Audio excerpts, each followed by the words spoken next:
Psych wards keep us safe, and 7 other myths about psychiatric incarceration. Written and illustrated by @EmbracingAmbiguity. Grounding in survivorship. I write this zine as a 23-year-old proudly mad psychiatric survivor. I also write this zine as a 15-year-old experiencing psychiatric incarceration for the first time. I write this zine as a 12-year-old watching my loved one get stuffed in the back of a cruiser en route to the ward. I write this zine as a 19-year-old voluntarily driving to the ER hoping that this time it'll be different. I write this zine as a 21-year-old trying to claw my way out of the back of the cop car. I write this zine having been liberated from the system for over 2 years now, fighting to never, ever be forced back. This experience and identity of survivorship is what guides everything I chose to include in this zine. Even so, the zine is written from a largely academic point of view. I intentionally chose to pack the text full of references. I view this choice as a compromise. More than anything, I wish that the screaming voices of psychiatric survivors alone would be enough to drive a bountiful movement of abolition. And yet, it's not. People want facts, figures, and, quote, logical arguments. I write this zine partly out of frustration.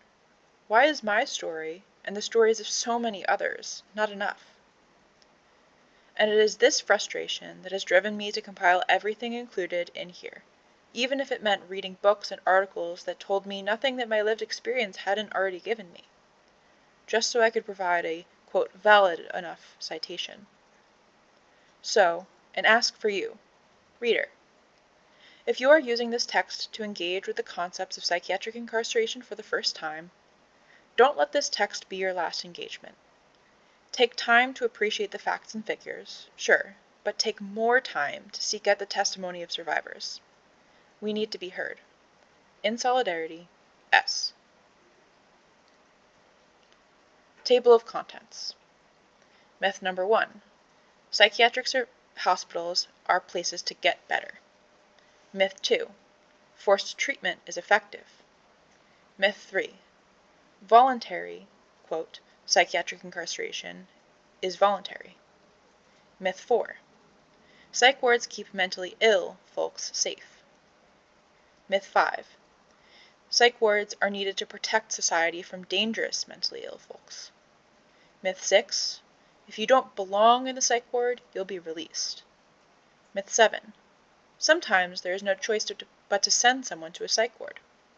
Myth 8. We just need to improve the quality of our psych wards. Myth 1.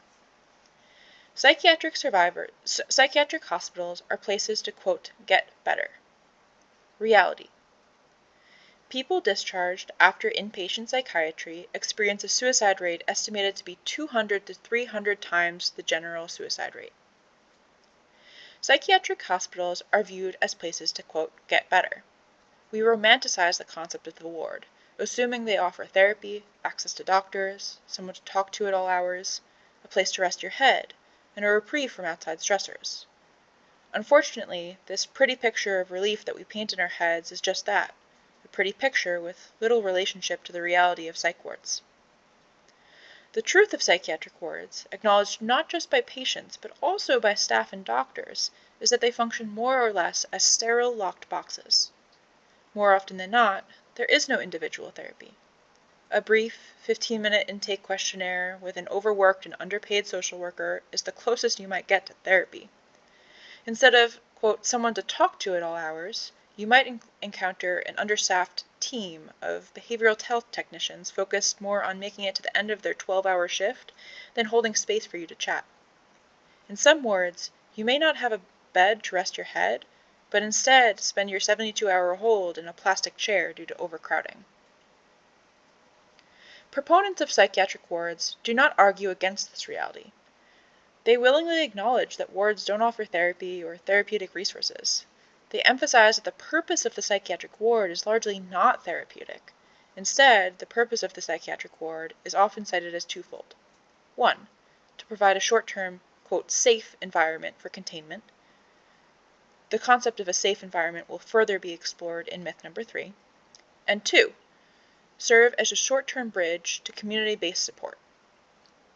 Note that neither of these stated goals include a patient, quote-unquote, getting better. Patients are expected to get better upon receiving continued services in the community after discharge. The idea that psychiatric hospitals are not meant for long-term containment and treatment comes in part as a success from the 1960s and 70s movement for deinstitutionalization of the mentally ill in the U.S. This movement, pioneered by psychiatric survivor advocates, resulted in massive reform of institutional settings and elimination of asylums as they existed. As the goals of inpatient psychiatric settings were reformed, they shifted from holding people until they get better, or die, to more short-term containment and resource bridging, which we see in today's models of psychiatric hospitals. The myth that people get better in psychiatric hospitals can therefore be viewed as not only untrue by the experiences of those incarcerated within them, but also by the explicit intentions of the psychiatrists who staff them. Myth 2. Forced treatment is effective. Reality. A large analysis of community treatment orders, or CTOs, which require compliance with forced outpatient treatment programs, finds that CTOs do not prevent higher-level admissions or confer patient benefits. 2. A study on involuntary mental health treatment found no benefit to patient well-being and no lower risk of death. 3. Patients who perceive coercion during an inpatient psychiatric hospital admission are more likely to attempt suicide after release as compared to those who do not. And finally, 4. In Massachusetts, data from the Public Health Department found that the risk of fatal overdose was twice as high after involuntary treatment, Section 35, as opposed to voluntary treatment. Myth number 3. Voluntary, quote-unquote, psychiatric incarceration is voluntary. Reality. In partial acknowledgement that involuntary hospitalization is indeed not effective and imposes inherent harm, there is significant motivation to encourage patients to admit themselves voluntarily. This preference for voluntary incarceration is codified in the legislature of several states. For example, New York legislature prompts state and local mental health professionals to encourage mentally ill folks to voluntarily apply for treatment at psychiatric hospitals under the mental hygiene law. In Florida, Statute 394.4625 prompts all staff members at treatment facilities to encourage involuntary patients to transfer to voluntary status. These arguments unfortunately remain ignorant of the realities of quote-unquote voluntary treatment that cause some to question whether any form of psychiatric incarceration is voluntary at all. In the case of so-called voluntary treatment, the patient is not free to leave. The patient is subject to coercion. The patient has fewer opportunities for discharge. The patient is admitted under the threat of involuntary commitment, and there is no maximum length of stay. Most notably, voluntary patients in most states cannot decide to leave on their own accord. After agreeing to voluntary admission, it is the treating psychiatrist that determines the length of their stay and ability to discharge. Patients may make a request to leave, at which point the hospital is typically given 72 hours to either approve their request or convert their status to involuntary. This system results in the reality that many so-called voluntary patients are being detained in wards anything but voluntarily. An analysis of rights guaranteed to involuntary versus voluntary patients further obviates the backwards nature of these legalistic terms. Whereas involuntary patients enjoy the right to judicial review and legal representation, a voluntary admission is often signed without representation. In this respect, by consenting to so-called voluntary admission, patients have relatively less access to outside judicial review and representation, and instead, a totality of power is awarded to the treating psychiatrist. The opportunities for coercion by staff members add an additional level of complexity that obscures the true carceral nature of a voluntary stay. Patients are often subject to manipulation on several levels. Patients on involuntary status may be told by staff that if they convert their stay to voluntary, they will increase the chances of a faster release and avoid a supposedly lengthy judicial process. In reality, the conversion from involuntary to voluntary, of course, does not always guarantee a faster release, but it does guarantee a loss of their right to judicial review. In other situations, patients are coerced to consent to unwanted treatments. Patients are promised release upon cooperation, underlying the totality of power that the psychiatrist possesses. For these reasons, voluntary psychiatric incarceration is not only incredibly misleading, but it can be considered a pervasive myth that only serves to fuel carceral oppressive systems. Myth number 4. Psych wards keep mentally ill folks safe. Reality. Up to half the suicides among patients with schizophrenia occur during inpatient treatment. When confronted with the reality that psychiatric wards are not places to quote-unquote get better, advocates of hospitalization typically pivot their claims towards ones of safety. They often argue that hospitalization provides necessary containment in cases of suicidality, and that the sterile, locked box of the ward is necessary and helpful in keeping patients safe. These claims of safety can be considered vast oversimplifications in 3 separate realms. 1. Are wards safe for everyone? 2. Safe from what? And 3. Safe, but for how long? First, are wards safe for everyone? Psychiatric hospitals impose carceral violence and trauma on almost everyone who enters. But for some, this carceral violence and trauma is much more extensive. Let's first consider the process that many go through to reach the ward. Police might be called in for a wellness check, and the next thing you know, you've got your arms cuffed behind your back and you're sitting in a cruiser on the way to the local ER. For everyone, this process is terrifying. But for Black and Indigenous folks especially, this process can not only be just terrifying, but deadly. Black Americans are 3.23 times more likely to be killed by police than white Americans. The risk of being killed while being approached by law enforcement is 16 times higher for individuals with quote-unquote serious mental illness than other civilians. One can easily assume that a combination of being both perceived as Black and mentally ill puts you at a serious risk of deadly force. Is this what they mean when they are trying to say that they keep us safe? Of course, even if you do make it safely from police custody and into the ward, Black and Indigenous patients remain at a higher risk of harm than their white counterparts. In an analysis of restraint and seclusion usage in hospitals across the United States, wards varied greatly according to their demographics of the county in which they were located. For example, hospitals located in predominantly Black neighborhoods logged 3 times more time spent in physical restraints compared to hospitals predominantly in white neighborhoods. Use of seclusion follows a similar trend, with time spent in seclusion rising to 2.5 times longer in predominantly Black neighborhoods. Another analysis found that biased use of restrictive force extended to chemical restraints, such as PRN medications, as well. Black patients received more PRN medications overall compared to white patients. This effect is heightened for patients labeled with some form of psychosis. 17.7% of Black patients were administered PRN antipsychotics compared to an 8.2% of white patients. Who exactly are psychiatric wards keeping safe? Are they truly safe for all of us? Next, safe from what?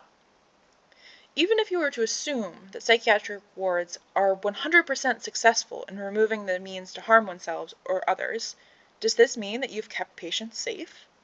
How are we defining safety? In medicine, a risk versus benefit analysis is often performed when prescribing new medications or therapies. This holistic analysis includes the potential for side effects and overall quality of life. In the realm of psychiatric hospitalization, we often throw away this analysis. We define safety solely on the basis of whether a person remains alive. Often not considered are the risks of inpatient treatment: coercion, abuse, trauma, isolation from community, stigmatization, and worsening of distress. By committing someone to a ward, what are we keeping them safe from? And finally, safe, but for how long? Let's say that psychiatric wards do promote safety of patients, which again is questionable. Let's say that the ward successfully saved, or more accurately, prolonged, someone's life by removing the means of ending it. What happens when they are released from the ward? Have any problems been solved? Have their needs been addressed? As mentioned in myth number 1, psychiatric wards are not intended as places to get better, only as temporary holding cells. So again, what happens when it's time for a release? People discharged after inpatient psychiatry experience a suicide rate estimated to be 200 to 300 times the general suicide rate. After discharge, not only has little to no treatment been received, the patient has now experienced a significant trauma. The impacts of carceral treatment remain. One study found that the mere perception of coercion during hospitalization is associated with an increased risk for suicide attempts upon discharge. Myth number 5. Psych wards are needed to protect society from dangerous mentally ill folks. Reality. A quote from Kamadia, imprisoned in Texas since 2007. Quote, Americans have been told the story. Lock 'em up and you're safe. But you just create a more dangerous, damaged person. What about the violent mentally ill? Is one of the most popularized critiques of psychiatric abolition movements. It's first important to note that our understanding of so-called violence is shaped by racial, socioeconomic, and xenophobic bias. For example, anger or political resistance to oppression has long historical lineage of pathologization and conflation with violence, particularly when witnessed in black men. When we examine this myth, it is important to consider who is more likely to be labeled as violent. How does this intersect with our concepts of sanity and insanity? Are we using psychiatric incarceration as a convenient, but similarly carceral and ineffective, alternative to increasingly frowned upon incarceration within the criminal legal system? Putting aside these questions of unequal application of labels of violence, we can move on to exploring the supposed efficacy of psychiatric incarceration of violent individuals. Often, those who engage with this myth argue that the wards are places for rehabilitation, that the root of the violence can actually be addressed through treatment and care. But what are the roots of violence? Are they truly being addressed inside the ward? Similar to incarceration within the criminal legal system, patients are isolated from community, family members, and supportive individuals. Through the process of psychiatric incarceration, lives are interrupted and destabilized. Jobs, student status, financial security can all be lost. With repeated incarceration, relationships and lives continue to destabilize and fray. Is this how we are supposed to prevent violence and harm in our community? Research into the impacts of the criminal legal system has shown that incarceration is associated with an increase in recidivism, or committing a new crime, especially when compared to non-prison consequences, such as probation. Given the commonalities between the criminal legal and psychiatric incarceration, it would be a relatively small jump to hypothesize that similar results could be observed in both contexts. Myth number 6. If you don't quote-unquote belong in a psych ward, you'll be released. Reality. Under law, specific conditions must be met in order to involuntarily commit someone to a psychiatric hospital. Although the specifics of these conditions vary between states, they often center around whether a patient is evaluated to be a risk to themselves or others. These conditions are intentionally ambiguous and are up to the interpretation of figures granted the power to involuntarily commit someone. In some states, this power is given not just to mental health professionals, such as psychiatrists and social workers. In New York City, law enforcement are granted the power of involuntary commitment. In North Carolina, the power to petition for involuntary commitment is extended to anyone who has first-hand knowledge of the person in question. Yes, you read that right. Anyone. People with absolutely no training or knowledge in evaluation, assessment, or mental health treatment are awarded the right to involuntarily confine someone else. Once you've been locked behind the heavy ward doors, you might also assume that perhaps this is a mistake and can be easily rectified. Once you talk to the psychiatrist on staff, this will all be sorted out, right? Of course, the psychiatrist will immediately realize you won't need to be there. It'll all be cleared up soon, right? Unfortunately, once you've been committed to the locked ward, it is an uphill battle to get out. The label of quote-unquote insane that gets assigned once you walk through the doors is not one that's easy to get rid of. This label means that your words are no longer automatically trusted. For example, your attempts to connect with staff for support are subject to pathologization as attempts to manipulate, in line with a diagnosis of BPD. Alternatively, your repeated request to leave, saying, "Nothing is wrong with me," might be pathologized as, "This patient is non-compliant and refuses to accept help." Under the current sanest models of mental health treatment, virtually anything can be readily pathologized. Well-meaning psychiatrists and social workers just want to, quote-unquote, play it safe and just want to keep you a few days for observation. Might as well make sure you're okay, right? More like, might as well make sure they protect their license at all costs, even if it means causing trauma in the process. But what happens when, quote-unquote, well-meaning psychiatrists and social workers start working in for-profit corporations? In a 2024 New York Times investigation, journalists found that patients were held against their will in Acadia-run psychiatric facilities with the clear intention to maximize insurance payout and therefore increase profit margins. By relying on Florida involuntary commitment laws, one facility, North Tampa Behavioral Health Hospital, exhibited a clear pattern of intentionally lengthening patients' stays, with questionable evidence as to whether these patients still qualified for commitment. From 2019 to 2023, North Tampa filed more than 4,500 petitions to extend involuntary stays. Filing such a petition allows the facility to continue to confine the patient until their hearing. During this time, the hospital can continue to bill insurance. Reporters found that at North Tampa, only 54 of the 4,500 petitions were actually granted by judges, a mere 1% of the total.